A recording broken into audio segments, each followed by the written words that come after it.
Everyone, hope you're doing good. Know how to bring desktop deleted icons back to your desktop in Windows 11, Windows 10. Absolutely very easy to do. So you just need to do a right click in the start icon and then go to settings. And at the left hand side, we will find personalization, and then you will find themes.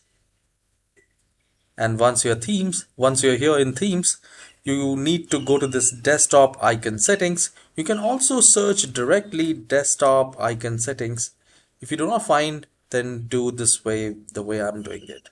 So you have found the desktop icon settings. I'll click on that, and here you can select the desktop icons like computer, this PC, control panel, recycle bin, users file, network, like that. And you can simply click on apply and OK, and this will bring back the desktop icons to your desktop. I hope you have enjoyed this very short tutorial. Please hit the like and subscribe. I'll see you in the next video. Have a wonderful day.